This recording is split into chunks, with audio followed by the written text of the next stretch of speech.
महोदय, मैं प्रस्ताव करता हूं कि भारत के संविधान का संशोधन करने वाले विधेयक को पुनर्स्थापित करने की अनुमति दी जाए। महोदय, मैं प्रस्ताव करता हूं कि जम्मू कश्मीर पुनर्गठन अधिनियम 2019 का संशोधन करने वाले विधेयक को पुनर्स्थापित करने की अनुमति दी जाए। महोदय, मैं प्रस्ताव करता हूं कि संघ राज्य क्षेत्र शासन अधिनियम 1963 का संशोधन करने वाले विधेयक को पुनर्स्थापित करने की मंजूरी दी जाए।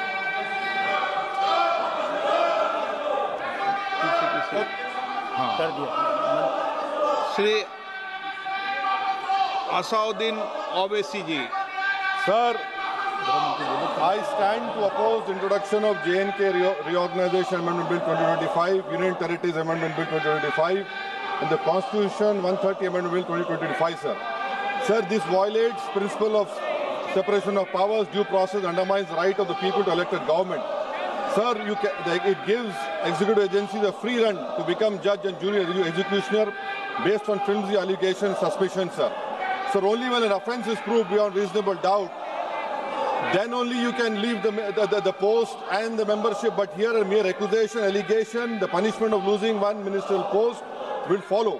Sir, Parliament democracy's chief ministers and ministers can only be removed through true means. First, executive prime minister can recommend their removal if the council of ministers lose confidence of the legislature.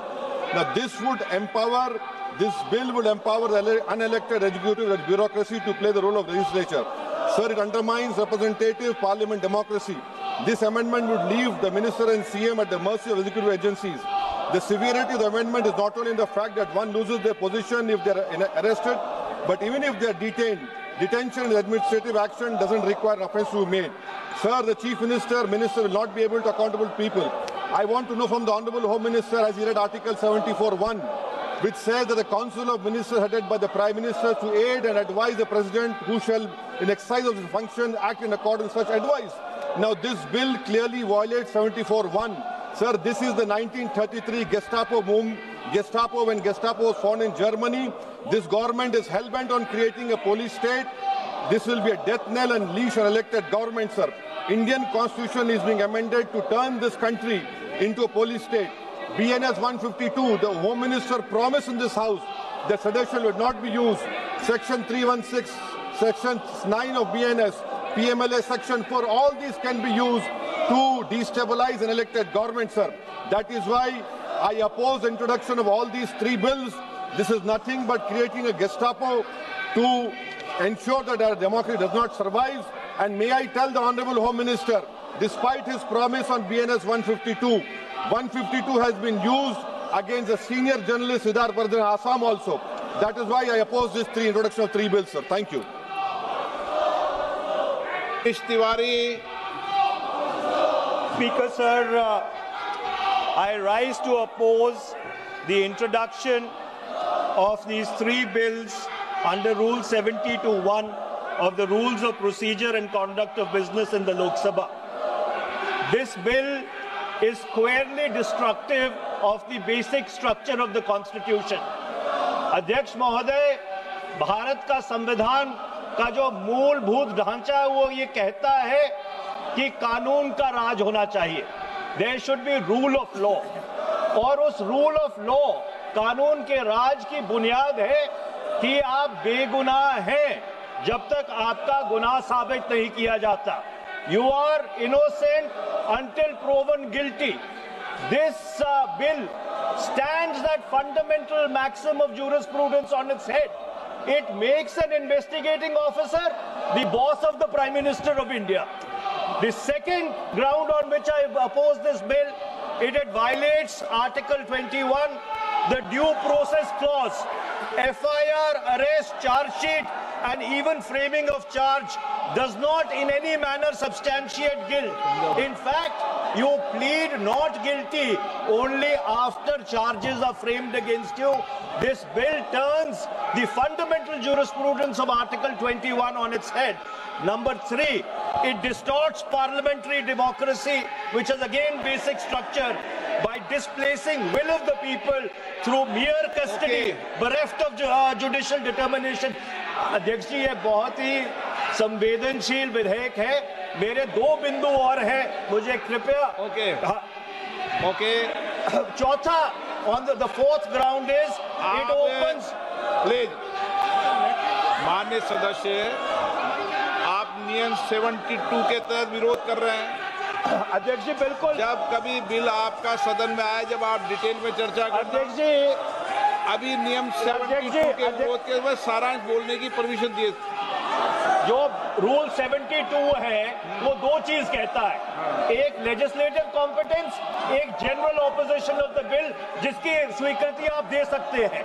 और क्योंकि ये इतना संवेदनशील विधेयक है, मैं आपसे ये विनती करता हूं इसके ऊपर पूरी चर्चा कराई जाए. मेरे सिर्फ 2 बिंदु और हैं. दिस बिल, मिस्टर स्पीकर से एक मिनट. आपने कानूनन बात की, तो कानून ये भी है कि 72 उसके बाद भी अलाउ करता हूं, लेकिन संक्षिप्त में.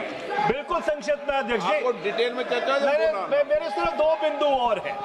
This bill opens the door for political misuse by instrumentalities of the state whose arbitrary conduct has been repeatedly frowned upon by the Supreme Court. And finally, it throws all existing constitutional safeguards to the winds. Collective responsibility, judicial review, no confidence motion, and disqualification and conviction. And this makes this amendment excessive, unnecessary, and unconstitutional. इसलिए मैं इन तीनों विधेयकों का पुरजोर विरोध करता हूं और गृह मंत्री से मैं ये आग्रह करना चाहता हूं कि ये तीनों विधेयकों को वापस लिया जाए. Shri N.K. Premachandran. Speaker sir, I strongly oppose the bill, 130th Constitutional Amendment Bill, as well as the other 2 bills I strongly oppose on 4 grounds. So the first ground is the bills are to be introduced according to the rules and procedure of the House. The bill is not circulated among the members. Yesterday after 1 o'clock we have received the copy of the bill, and I would like to know from the Honourable Minister, what is the undue haste and urgency in bringing such a constitutional amendment bill? What is the emergent need of having such a bill? That means the introduction of the bill itself is lacking bona fides. The bill is lacking bona fides. That is why I would like to say that this is with a mala fide intention to destabilize the opposition-ruled states in various parts of the country. Number one. एक minute. माननीय अध्यक्ष जी, प्रेमचंद्रन जी कह रहे हैं कि जल्दबाजी में लाया गया. इसका सवाल इसलिए नहीं उठता कि मैं इस बिल को संयुक्त समिति को सौंपने की दरखास्त करने वाला हूं. इस पर संयुक्त समिति जो राज्यसभा और लोकसभा पक्ष और विपक्ष सभी सांसदों की बनेगी, जो इस पर विचार करेगी और आपके सामने लेकर आएगी.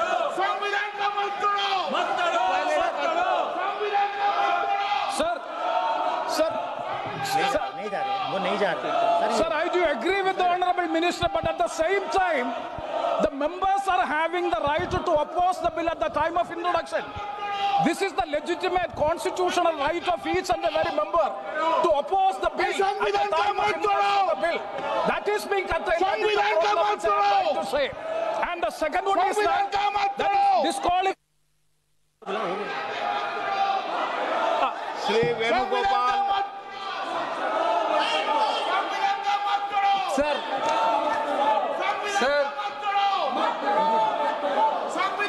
Sir, I rise to oppose the introduction of the Constitution Amendment Bill 25, the Government of Union Territory. Sir, this bill is to sabotage the federal system of this country. This bill is to sabotage the basic principle of the constitution of this country. Sir, BJP people are telling this bill is to bring morality in politics. Can I ask a question to the Honorable Home Minister? When he was the Home Minister of Gujarat, he had been arrested, sir. Whether he took the morality of that point of time, ये विषय नहीं है माननीय सदस्य। morality of that point of time. गृह मंत्री जी, आप मुझे सुनो जरा, मुझे सुनो गृह मंत्री जी, मुझे सुनो ना, पहले बैठ जाओ। प्लीज। हाँ, गृह मंत्री जी। माननीय अध्यक्ष जी, मैं रिकॉर्ड क्लियर करना चाहता हूं। मुझ पर झूठे आरोप लगाए तब अरेस्ट होने के पहले मैंने नैतिकता के मूल्यों का हवाला देकर इस्तीफा भी दिया और जब तक मैं कोर्ट से निर्देश नहीं हुआ, कोई संविधान पद मैंने स्वीकार नहीं किया। ये क्या सिखाते हैं नैतिकता में? मैं तो इस्तीफा देकर गया था और मैं तो चाहता हूं कि ये नैतिकता के मूल्य बढ़े। हम ऐसे निर्लज्ज नहीं हो सकते कि हम पर आरोप लगे और हम संवैधानिक पद पर हैं। अरेस्ट के पहले मैंने इस्तीफा दिया है। माननीय सदस्य, आप बिल पर बोलिए। Yeah. आप 72 के नियम के तहत बोलिए। Sir, this name है, आपका डायरेक्शन है। 19 आप 72 नियम के तहत बोलिए। सर, माइक नहीं है सर। नियम के तहत बोला आप 72। सर, this आपका डायरेक्शन है 19A, 19B। हाँ है। साउथ ऑन कॉल भी है। हाँ। Very clearly telling at least 1 week notice is needed for introduction of bill. Sir, I am telling that this bill is to target the opposition ruling government. This bill is to threaten the people like Nitish Kumar and Chandrababu Naidu. This bill is to blackmail political party. Sir, my point one. आप माननीय सदस्य, आप 9 चलिए। धर्मेंद्र प्रधान जी बोलना चाहते हैं? प्रधान नहीं यादव। आपके मेंबरों को बिठाओ।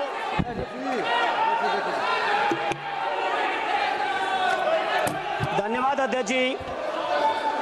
मैं ये जो तीनों के तीनों विधेयक आए हैं, संविधान का 130वां संशोधन विधेयक 2025, 1 मिनट, संघ राज्य विधेयक, देश देख रहा है आपको, संघ राज्य शासन विधेयक विरोध कर 2025, रहे हो। जम्मू ये देश कश्मीर देख रहा है। पुनर्गठन विधेयक 2025, इन तीनों का माननीय अध्यक्ष जी अपनी पार्टी, अपने नेता आदरणीय अखिलेश जी की ओर से पुरजोर विरोध करता हूं। और विरोध इसलिए करता हूं माननीय गृह मंत्री जी, बहुत नैतिकता की बातें कर रहे हैं आपने भाषण दिए थे चक्की पी सिंह महाराष्ट्र में, जिनको लेके डिप्टी सीएम बना के घूम रहे हैं आप। इसलिए अध्यक्ष जी, मैं इस मौके पर कहता हूं, ये बिल संविधान विरोधी, मूल अधिकार विरोधी, न्याय विरोधी।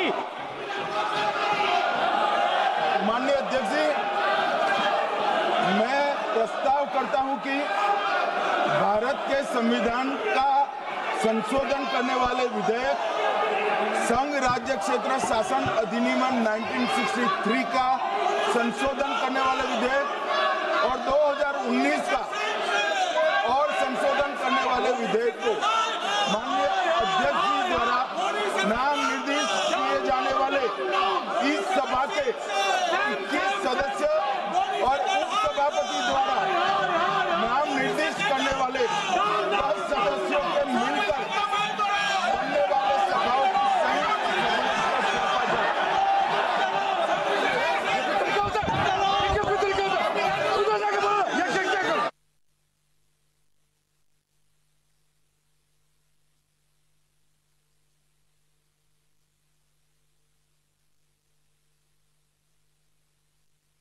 की कार्रवाई 3 बजे तक के लिए स्थगित की जाती है।